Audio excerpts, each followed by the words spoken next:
যে পরিবারের বড় ছেলে সেই বলতে পারে যে তার জীবনে কতটা কষ্ট।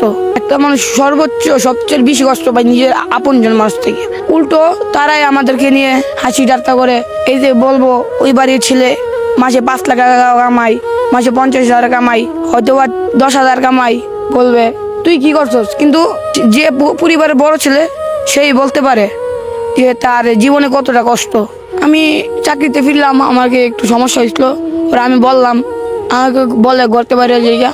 কাজ থেকে যাওয়ার পরে বাবা মায়ের কাছে কি আশা করছো? আচ্ছা করছিলাম ভাই গোসল টোসল দিমু দিয়া খামু।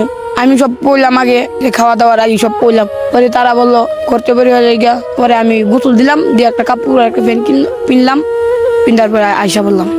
তখন তোমার ভাত খাইতে বলে নাই? কিছু বলে নাই। যেদিন টাকা কামাতে পারবো ফ্যামিলির মানুষকে দেখাবো আর আশেপাশের মানুষকে বুঝাবো যে সময়ে ফ্যামিলি ছাড়া অনেক কিছু হই। আমি পুরো পৃথিবীকে নিজেকে দেখাতে চাই যে আমার মতন 500 টাকা দিও কোটি টাকা কামাতে পারে। মানে তুমি ছোট থেকে অনেক বড় হতে চাও? জি ভাই।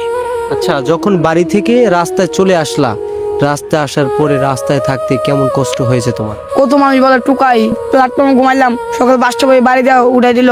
ওই দিন করে ভাই আমার এনে পানি ব্যস্ত গিয়ে একটা পুলিশে ভাই চুলো দেওয়া ভাই টান্ডা ফালাইছে।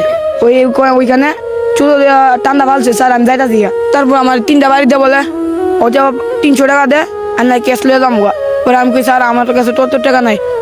50 টাকা দেয় তুই ব্যাস।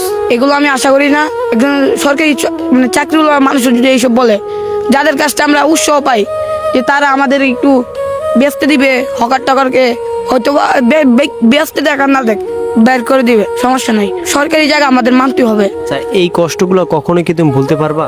ভাই মরার আগ পর্যন্ত এটা আমার মাইন্ডে থাকবে।